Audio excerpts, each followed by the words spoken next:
It's important because we have to spread awareness of mental illness in the African American community that needs to be addressed. Welcome to this edition of M.E.S.H. My name is Pamela Brewer. I'm here every week, and so I'm really happy that you're here today as well. I'd like to introduce you to today's guest, Travis McLaurin. Travis is the author of The Gift of a Loud Mind: Life with Bipolar Disorder, Mental Illness, and Recovery. Travis, thank you so much for joining us today on this edition of M.E.S.H. Thank you very much. Thank you. Thank you.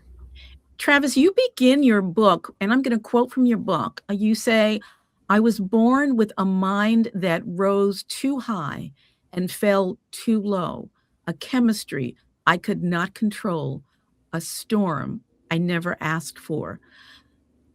Tell us more about what you were referencing when you made that comment. It's such a stunning, chilling, powerful comment. Well, what I was just saying that what I had at that time when even I was a child and to a young adult, my behavior was highly, highly noticeable, and then nobody did not know what was going on. My parents were more like, well, we don't know, maybe he's hyperactive, he's going to get over that, or because back then, things like eating sweets was hyperactive and everything else, but actually it was a chemical imbalance. But at that time, they didn't have a diagnosis for that. So they didn't know what to do with what was going on. And certainly at that time, for little Black boys, if there was anything going on, they were diagnosed as being oppositional, and that was pretty much it. So I want to fast forward to your adolescence. Clearly, almost at birth, I mean, it was apparent that there was something that was different between you and the kids around you. Tell us a little bit about your adolescence. You had some challenging times in school. Well, my challenging times in school was very traumatic. I have to say that I attended a parochial school with nuns, and like I said, my behavior was just like off and on, off and on. And even the kids was like, what's wrong with him? I mean, he's weird, he's crazy, and I had to deal with a lot of stigma.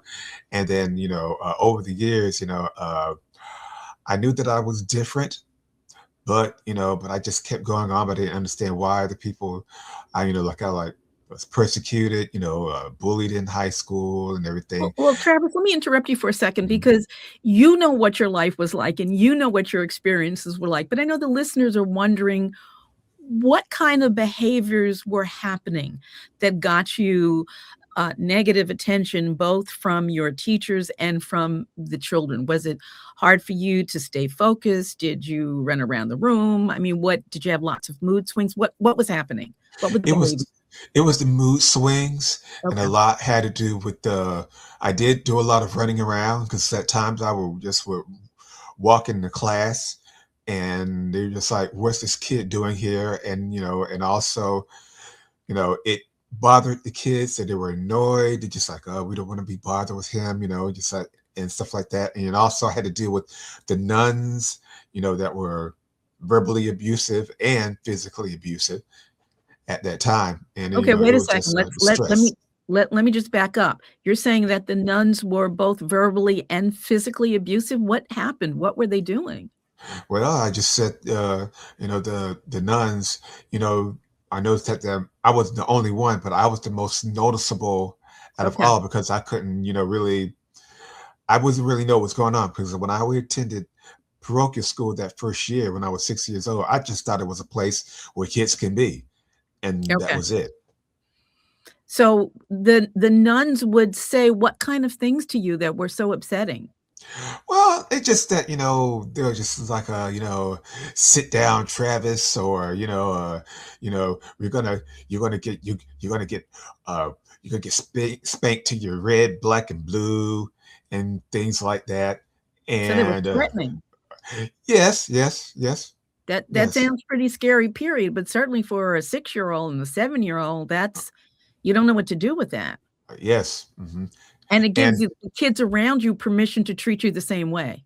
Yes, yes, yes. Also in my neighborhood as well. So, as you were growing up and moving towards adolescence and then moving into your early teens, did it feel like you had a safe place to be? No, no, because it was just, not only I had to deal with my, my family, you just all, like, oh, let's see, he's hyperactive and everything. Like I said, think of this, it was sweets and stuff. And I had persistent mood swings. I was just up and down, up and down, up and down. So it sounds like your folks were telling you, or the belief was that you were hyperactive and it was because you were eating too much sweets Yeah, versus there being that's something else going on. yeah, that's what they were just thinking. They were Okay. just thinking that. Yes. So no sugar and then everything would be fine. Yes, and But I have one thing I want to also add. My yes. sister, she attended North Carolina State University, and she told me she saw a segment on the program 2020 Uh-huh. and talking about kids' hyperactivity, chemical imbalance, and she snapped. She said right there, that's Travis. She said, I knew that's what Travis had. That's what So Travis she had. understood. Yes, ma'am. She did. Yes, she did. Do you remember the age, in which you received a diagnosis? I was 25 years old. Not until you were 25. Mhm. So you had 25 years essentially of not having a clue as to what was going on with you, and I would think being scared, being worried, being curious, you just had no idea. How You did you just come to be diagnosed at 25?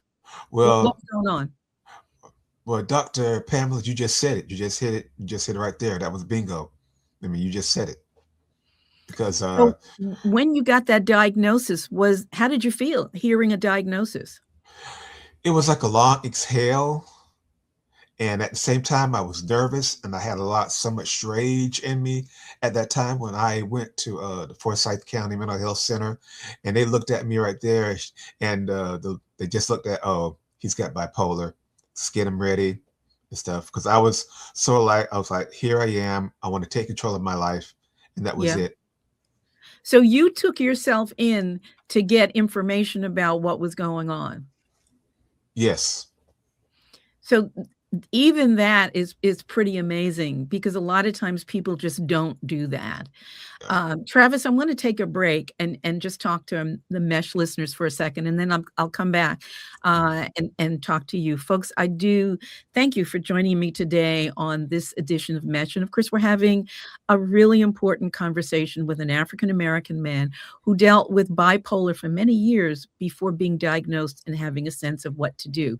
But this is the kind of conversation that we have here at Mesh all the time. So I encourage you to share and subscribe, not only today's conversation, but just join us on the YouTube channel, LinkedIn. You've got lots of options so that you can keep abreast of all the conversations that we're having here at Mesh.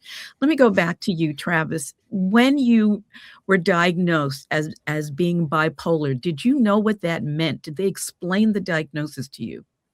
Well, I have to be honest, it was a hard truth that I had to accept. It was a hard truth. I mean, at a time when I was going through treatment, I just felt like, oh, I'm all right. But I had to look at it and say, my therapist, she just told me, she said, Travis, I just noticed that you, you applied for classes for anxiety. And she said, Travis, you're not, and you don't have anxiety. She says, you're bipolar. She said, you're manic depressive. And that hit me hard. Did you have any idea? Now, manic depressive is what the way in which bipolar used to be described. So kind of the same thing. And now it's diagnosed as either bipolar 1 or bipolar 2. But Travis, when you heard manic depressive, did it all of a sudden make sense to you what your life had been like? Well, Dr. Brewer, I had dealt with lots of people calling me names, a lot of persecution, Okay. the stigmas, and people were calling me also by, back to prejudice kept calling me, like crazy and stuff. Mm. So that was something I had to endure, and it really bothered me. And I just knew I just needed help, and it just had to stop. It just had to stop. Yeah. You know, going to a therapist to reach out for help is something that a lot of times people don't do. Certainly, when I began my practice many years ago, it was really unusual for an African American person to reach out for help. Now, not so much at all, although still there. For many reasons in many communities. But I would just like to sort of personally acknowledge the courage that you exhibited when you reached out for help and made yourself available to listen to the kinds of information that you were getting, even though you didn't want to hear it. You knew you didn't want to hear it, but you also knew that you felt like you needed help. So, quite frankly, if you haven't congratulated yourself for doing that, I say it's time. Bravo. Good for you. Thank you. God bless. I do appreciate that. You have written a book entitled The Gift, and we've been talking about a diagnosis of bipolar. So how does bipolar equate to a book that you have written about your life that you've entitled The Gift? There are lots of folks who would say, "Well, that's not a gift, that's a bit of a nightmare." How is No, it a gift? I'm just saying that the gift has a lot to do with being different. It's difficult being different. And then the gift has a lot to do with a Christmas musical that I did when I was 13 years old. Huh, And I revealed I was like, I was the big star that night, and everything. But at the same time, my mood swings was high, very oh, high. It was very high. And so it was called The Great Lake Potentate. huh. And it was a school play, and all the kids in my class knew that well, Travis can do that. Well, I did. And not realizing it, I revealed myself to that night, at the social hall of the play, who I really was and what I was going to go through. You just say it was like a prophecy or Okay, that type of, I okay. guess you could say that in general. Let me ask you this. We've talked about really challenging times. You finally get a diagnosis, 25, which is kind of late. Um, but you get that diagnosis, you continue on, you've written a book. What is your life like today? Well, I just take it one step at a time. I still see my therapist. There is nothing wrong with that. Whenever I go through a crisis in my life, I know exactly what to do.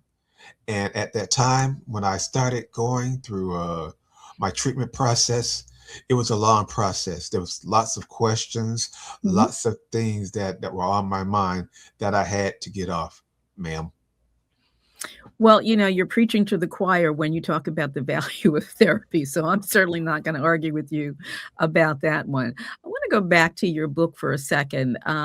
There was a point in your book where you talk about Mrs. Swan. We don't have a lot of time left, but can you give us just a thumbnail sketch of how it was that Mrs. Swan was so important in your life? Well, she noticed my behavior, and then I used to run around the playground, chasing the kids and stuff.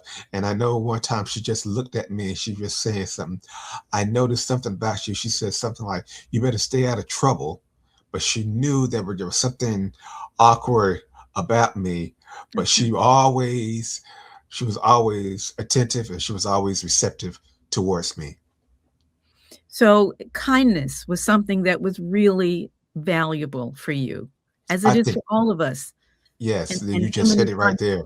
yeah, too many times we don't pay attention to the fact that the tiniest kindness can have a huge impact on a person's day and on a person's world. Yes. And quite frankly, you have been kind enough to talk to us today about what your experiences have been like. Is there anything that you would like to say to the African American community in particular, or just to folks dealing with mental illness in general? Is there anything that you would like to say? There's a light at the end of the tunnel. There is Don't a light at the end of the tunnel. and as far as the African American community, we have to pay attention to this situation because we always think that, oh, you crazy, just take your medication out of it. It's more than that. It's more than that. It takes support, understanding, communication, and help. And just like you say, if you see someone that is an alcoholic or anything, be understanding of that person because you don't know what that person is going through, you know. And as for me, I did that all by myself, and I just want to better myself. I'm not what people say I am. I'm not crazy or any of that type of thing, or Jeffrey Dahmer or some sexual predator or anything of that sort. I am me, and I'm bettering myself, and I will continue to do that. I will continue to do that for the rest of my life.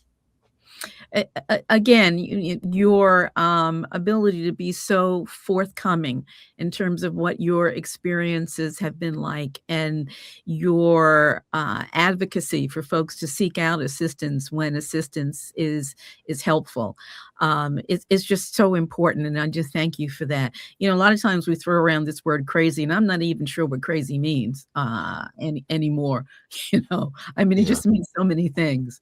But there, although I would suggest that the stigma that has often been associated with the idea of seeking out mental health assistance is much less than it used to be, but it still exists to some extent. So again, I thank you for sharing your story. How can people learn more about your book and where to get a copy of your book? Is it currently available? Yes, it's on Amazon. It's on Amazon.com. Okay, and the title of the book on Amazon is? The Gift of a Loud Mind. Okay, The Gift of a Loud Mind by Travis McLaurin. Yes, that's me. All right. How long did I'm curious, how long did it take you to write the book, and why did you write the book? I've always wanted to write something about myself, and I didn't really get to write the book actually until 2020. That's when during the COVID panic Okay, started. makes sense. And my I just want to write things, and I was speaking to my therapist about it. She said, well, then go ahead and do it, because I had a first book. It was called The Gift, published by Ex Libris. And unfortunately, I tried to do as much as promoting, but when I got with this book with H.J. Hammers, a very good man, a very good friend, and he said, I will help you promote your book. I will do whatever I can. And he was very, very patient with me. And Well, that's wonderful, and it's I'm, beautifully written. yes, thank you. Absolutely beautifully written and powerfully written. So, all right, we're gonna leave it there, but again, I do thank you for joining us on this edition of Mesh. Thank you, Travis. Yeah, thank you, and God bless. All right, you as well. And folks, again, I'm Pamela Brewer. You have been listening to another edition of Mesh. I am here with you every week. I encourage you to share and subscribe. Mesh YouTube channel has all of the programs that we have recorded and are available to you to share with whomever you care enough to share it with. So again, thank you for joining me on this edition of Mesh. You take care, folks.